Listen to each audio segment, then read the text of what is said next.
Welcome to IGNOU Pathways.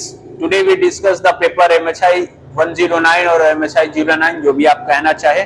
भारतीय राष्ट्रीय आंदोलन से संबंधित यह पेपर पार्ट 1 है जिसमें हम कुछ इंपॉर्टेंट क्वेश्चंस को देखेंगे। हो सकता है इस वीडियो में मेरी आवाज स्पष्ट ना आ रही हो क्योंकि आसपास में थोड़ा कंस्ट्रक्शन का काम चल रहा है, तो आशा करते हैं कि आप इस वीडियो को भी उतना ही महत्व दीजिएगा जितनी अन्य वीडियो को आपने दिया है। तो अगर आपको सुनने में थोड़ी बहुत असुविधा हो तो हमें माफ करिएगा। तो आइए बिना विलंब किए हुए हम अपने प्रश्नों की तरफ चलते हैं और ये काफी इंपॉर्टेंट सेक्शन है जिसमें हम लोग भारतीय राष्ट्रीय आंदोलन के बारे में देखेंगे। देखिए, पहला जो प्रश्न है वो है भारतीय राष्ट्र और राष्ट्रीय आंदोलन पर उपनिवेशवादी और राष्ट्रवादी विचारों के बीच मुख्य अंतरों पर चर्चा करिए। कि भारत में जो राष्ट्रवादी विचारधारा फैलाई गई, चाहे इसमें जिनकी भी मुख्य भूमिका रही है, उससे संबंधित ये प्रश्न है कि राष्ट्रीयवादी आंदोलन जब भारत देश में आया तो कैसे उसने उपनिवेशवाद विचारधारा को क्रिटिसाइज किया, आलोचना किया, उसमें किन किन लोगों की अहम भूमिका रही है, उसको हम लोग इस प्रश्न में आंसर के रूप में लिखते हैं कि उपनिवेशवादी और राष्ट्रवादी विचारों के बीच में मुख्य अंतरों की चर्चा करें। अगला प्रश्न है कैम्ब्रिज स्कूल की भारतीय राष्ट्रवाद की विचार करें। ये प्रश्न भी अक्सर पूछा जाता है। अनाल और कैम्ब्रिज विद्यालय से संबंधित प्रश्न अक्सर विगत कई वर्षों से पूछा गया है, तो इस बार भी हम देखेंगे। ये जो कैम्ब्रिज विद्यालय है ये आपका लंदन में है, यूरोपीय कॉन्टिनेंट में है, और इसमें यह देखा गया है कि यह भारतीय राष्ट्रवाद पर किस प्रकार कटाक्ष करता है। कैम्ब्रिज स्कूल का यह मानना है कि भारत में जो राष्ट्रवादी विचारधारा चल रही थी वो लाभ से लाभान्वित होने के लिए, प्रेरित होने के लिए कर रही थी। उनका मोटिव राष्ट्रवाद के लिए इसलिए था ताकि वह अंग्रेजों से किस प्रकार से लाभ ले सके। उनका यह मानना है कि राष्ट्रवादी विचारधाराओं के जो भी समर्थक थे वह इसलिए इस प्रकार के आंदोलन में संलिप्त हो रहे थे ताकि वह बदले में अंग्रेजी सुविधाओं के लाभ को प्राप्त कर सके। यानी कैम्ब्रिज विश्वविद्यालय या कैम्ब्रिज विद्यालय की जो भी सोच है वह इस विचारधारा पर निर्भर है कि यह जो आंदोलन किया गया, राष्ट्रीय आंदोलन, ये लाभ को प्रेरित करते हुए किया गया कि अगर हम अंग्रेजों के खिलाफ आवाज उठाएंगे, एकमत होकर आंदोलन करेंगे तो बदले में डर कर अंग्रेजी लोग जो हैं वह हम लोगों को कुछ प्रॉफिट या लाभ देगी। इस कारण से यहाँ जन आंदोलन किया जा रहा है, या भारत देश के जो राजनेता के लोग हैं वो इस प्रकार के आंदोलन को आगे बढ़ा रहे हैं। यह मानना कैम्ब्रिज स्कूल का है। ठीक है, तो इससे संबंधित उनकी विचारधाराओं को ही इस प्रश्न में आपको लिखना है। अगला प्रश्न है भारत में राष्ट्रवाद पर विभिन्न इतिहासकारों के विचारों की चर्चा करें।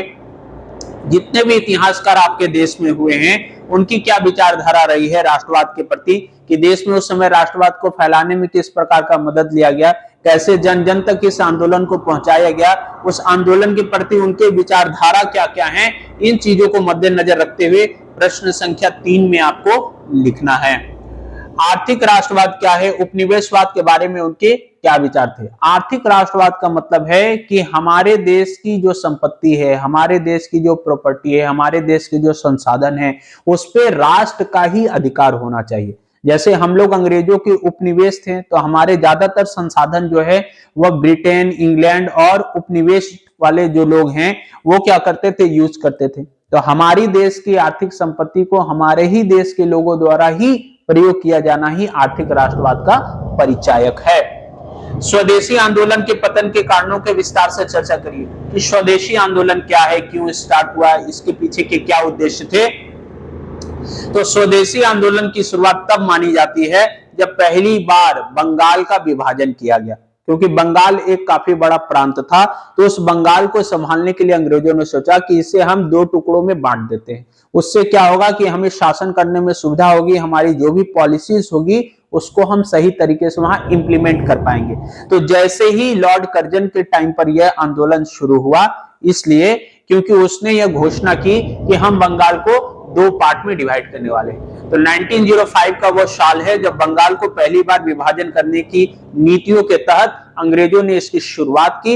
इसके बदले में पूरे देश में यह जन आंदोलन चलाया गया कि हमें स्वदेशी आंदोलन को स्टार्ट करना है, जिसके तहत क्या हुआ कि विदेशी सामानों का, विदेशी कार्यालयों का, विदेशी स्कूलों का, विद्यालयों का, या विदेश के जितने भी प्रोडक्ट्स हैं और जितने भी उत्पादन सामान विदेश से भारत आ रहे हैं उन सबका हमको विरोध करना है।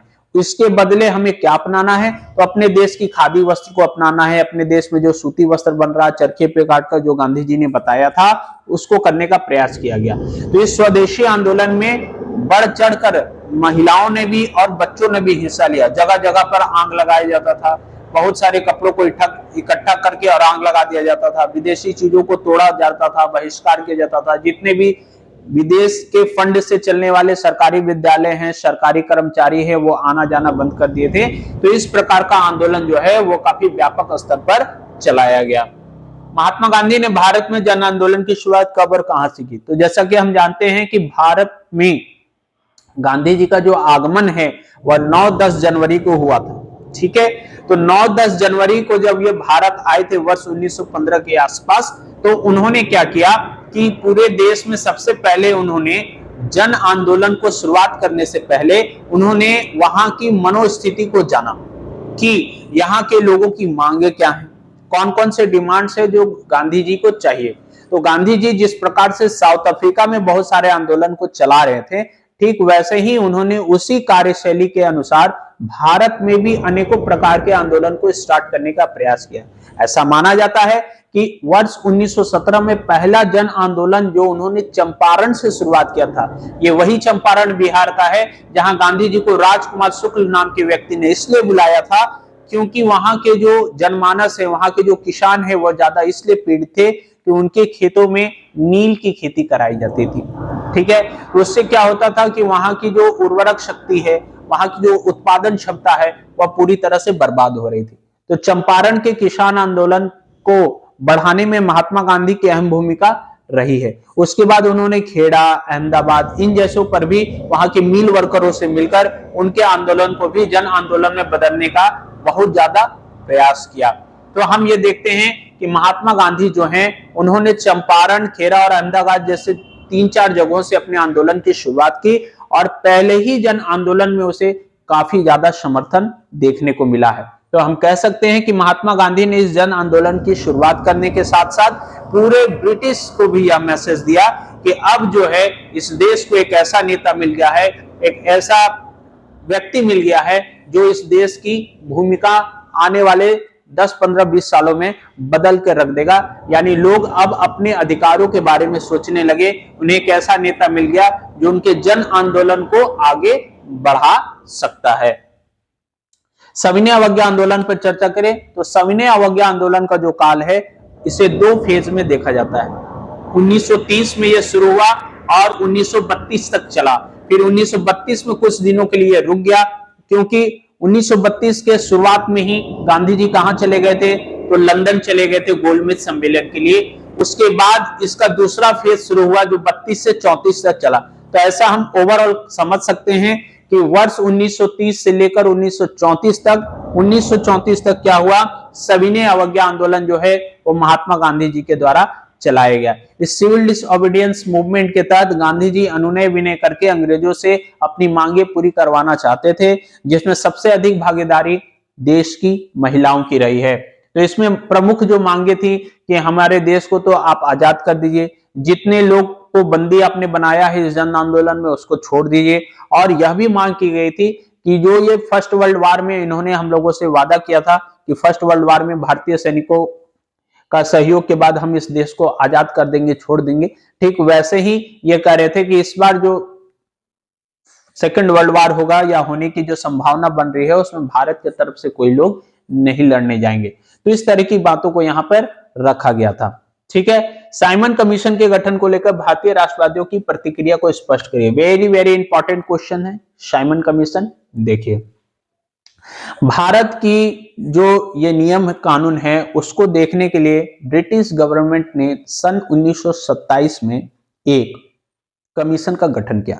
सर जॉन साइमन नाम के व्यक्ति ने इस गठन आयोग के वो अध्यक्ष थे, उनकी अध्यक्षता में यह कमीशन गठन किया गया और इस बात को रखा गया कि आप भारत जाइए और वहां की कार्यशैली को देखिए कि किस प्रकार से हमारी बनाए गए रूल्स रेगुलेशंस को वो क्या सही तरीके से फॉलो करते हैं। उस पर एक रिपोर्ट साझा करिए और रिपोर्ट साझा करने के बाद आप उसे महारानी विक्टोरिया के समक्ष पेश करिए कि हम देखना चाहते हैं कि हमारे देश में, यहाँ भारत में जो है किस प्रकार से काम कानून चल रहा है। तो जैसे ही ये भारत में यह आयोग सन 1928 में आया तो सभी लोगों ने इसका भरपूर विरोध किया। कारण एक ही था कि इस आयोग में जितने भी लोग शामिल थे उसमें एक भी भारतीय सदस्य नहीं था।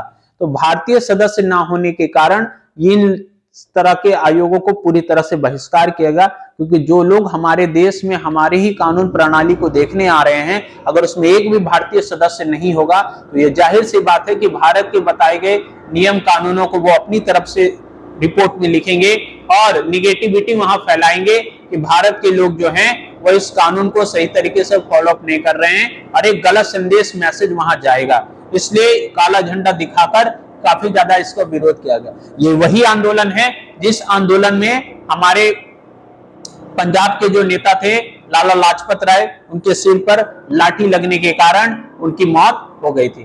तो ये है हमारा साइमन कमीशन, इस पे आपको आंसर लिखना है। अगला प्रश्न है 1935 के भारत सरकार कानून के प्रावधान क्या थे, कांग्रेस ने इसकी आलोचना क्यों की। देखिए, जब तक हमारा देश आजाद नहीं हो गया सन 1947 से पहले तक हमारा ये जो देश का कानून है वह 1935 के कानून से ही चलता था। ये कानून ब्रिटिश से संचालित की जाती थी और ब्रिटिश गवर्नमेंट इसे चलाती थी। इसके तहत 1937 में भी जब एक बार यहाँ पर इलेक्शन हुआ, पार्टी जीत कर आई थी, सरकार जो अंतरिम बनी थी, तो उसमें क्या किया गया था कि कुछ प्रावधानों को चेंज करने का प्रयास किया गया था, लेकिन पूरी तरह से ये चेंज नहीं हो पाया था। कांग्रेस ये चाहती थी कि हमारे देश का जो नियम कानून है, हमारे देश का जो ये शासन प्रणाली है, उसमें हम अपने बनाए गए नियम कानून से उसे चालू करना चाहते हैं।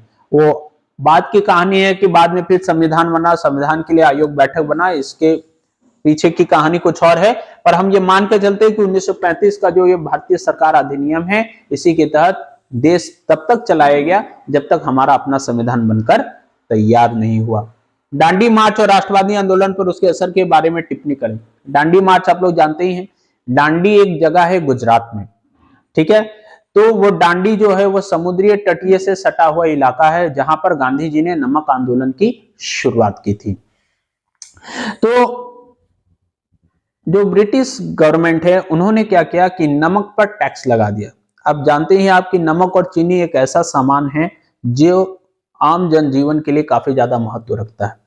तो जब ब्रिटिश गवर्नमेंट ने नमक बनाने के लिए कानून बना दिया कि नमक हर व्यक्ति नहीं बना सकते हैं, नमक बनाने के लिए परमिशन लेना पड़ेगा, नमक सिर्फ ब्रिटिश सरकार ही बनाएगी, भारतीय सरकार के लोग नहीं बना सकते। तो नमक पर जब टैक्स बढ़ा दिया गया, नमक बनाने से रोका जाने लगा आम भारतीयों को, तो गांधी जी ने सोचा कि नहीं, ये एक ऐसा कानून है जिसके ऊपर अगर हम आंदोलन करते हैं तो हमें जनमानस का सपोर्ट भी मिलेगा और लोगों को यह भी असलियत पता चलेगा कि अंग्रेज अपने बनाए गए नियम कानून को कितने ज्यादा कठोर तरीके से फॉलो कर रहे हैं और उसका दुष्परिणाम जो है वो भारत में दिख रहा है। तो 12 मार्च का वो दिन था जब उन्होंने साबरमती आश्रम से इस आंदोलन की शुरुआत की। शुरुआत में उनके साथ 78 अनुयायी थे जिन्होंने पैदल मार्च चलने का निर्णय लिया। साबरमती आश्रम से निकलने के साथ साथ ये कुछ दिनों के बाद दांडी पहुंचते हैं और दांडी पहुंचकर इन्होंने अपने जैसे जैसे इनकी आंदोलन आगे बढ़ती गई, कारवां इसमें लोग जुड़ते गए और लोगों की संख्या इसमें बढ़ती चली गई। ऐसा माना जाता है कि जब ये दांडी पहुंचे तो उस जगह पर हजारों की संख्या में सभी लोग वहां खड़े थे। गांधी जी ने स्वयं अपने हाथ से उस रेतीले को उठाकर नमक बनाने की जो देशी प्रक्रिया है उसके तहत नमक बनाया और वहां से यह मैसेज दिया सभी देश में कि अब भारत के कोई भी लोग नमक पे लगे टैक्स को नहीं देंगे और स्वतंत्र रूप से जो भी तटीय इलाकों में रहते हैं नमक आराम से बना सकते हैं। आइए अब हम अगला प्रश्न में आते हैं जो हमारा शॉर्ट क्वेश्चन आंसर्स है कि होम रूल लीग क्या है। देखिए, होम रूल लीग जो है, होम का मतलब होता है घर और रूल का मतलब होता है नियम। तो होम रूल लीग की शुरुआत जो है वो एनी बेसेंट ने की थी, जो कहां की रहने वाली थी, आयरलैंड की रहने वाली। ये वही आयरलैंड है जहां से राज्य के नीति निर्देशक सिद्धांत को हम लोगों ने अपने संविधान में लिया है। तो होम रूल लीग के तक उन्होंने कुछ बातें रखी थी कि कैसे हम अपने देश में होम रूल लीग अपना सकते हैं, यानी अपनी बनाई गए नियम को हम कैसे फॉलो कर सकते हैं। इस होम रूल लीग में बाल गंगाधर तिलक जो हैं वो काफी ज्यादा सपोर्ट कर रहे थे। तो होम रूल लीग जो है वो एनी बेसेंट के द्वारा लाया गया है। अब इसमें क्या क्या प्रावधान थे, कौन कौन से नियम थे, किन किन बातों को रखा गया ये आपको पूरी तरह से पीडीएफ में दिया जाएगा, जहां से आप इसे लिख सकते हैं, पढ़ सकते हैं। लखनऊ समझौता, ये समझौता जो है वर्ष 1916 में हुआ था। जैसा कि हम जानते हैं कि वर्ष 1907 का वो दिन है जब सूरत के अधिवेशन में कांग्रेस पार्टी का दो विभाजन हो गया था, गरम दल और नरम दल में। ये लखनऊ समझौता वर्ष 1916 में क्या हुआ कि गरम दल और नरम दल जो है वह दोनों ही दल आपस में मिलकर वापस ये एक नई तरीके से शुरुआत करने लगे। लेकिन उससे पहले यह देखा जाता है कि भारतीय इतिहास में जो हमारे गरम दल के नेता थे उनकी मृत्यु हो गई थी, ठीक है। और वो नेता कौन थे? तो वो नेता थे हमारे बाल गंगाधर तिलक। रॉलेट एक्ट क्या है इसके बारे में देखते हैं। तो रॉलेट एक्ट जो है एक ऐसा कानून है, निष्ठुर कानून है, जो कि ब्रिटिश गवर्नमेंट ने भारत में लाया था।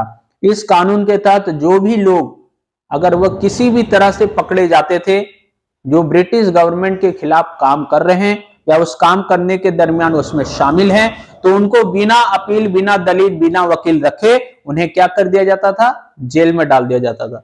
तो इस कानून के तहत लोगों ने काफी ज्यादा विरोध किया। ये वही कानून है जिसके विरोध करने के बाद जलियांवाला बाग जैसे हत्याकांड हुए थे। उसके बाद नेहरू रिपोर्ट और स्वदेशी आंदोलन मैंने पहले ही बता दिया है।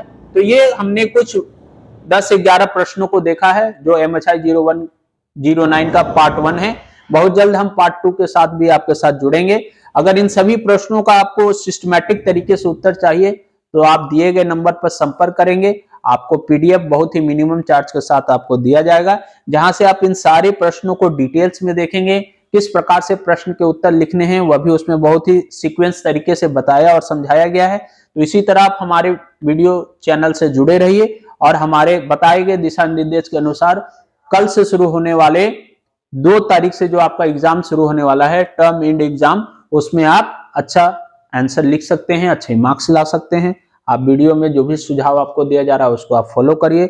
आप सभी लोगों को बेस्ट ऑफ लक है, क्योंकि कल 2 तारीख है और कल 2 दिसंबर से हमारा टर्म एंड एग्जाम शुरू होने वाला है। तो आप लोगों को कल के लिए बहुत ही अच्छा बेस्ट ऑफ लक है कि आप लोगों ने हमारे पिछले 1-1.5 महीना से जो भी सब्जेक्ट के फॉलो अप कर रहे हैं, उसको दिशा निर्देश दे रहे हैं, उसको आप सुन रहे होंगे, उसको फॉलो कर रहे होंगे, उस पर आगे बढ़ रहे होंगे।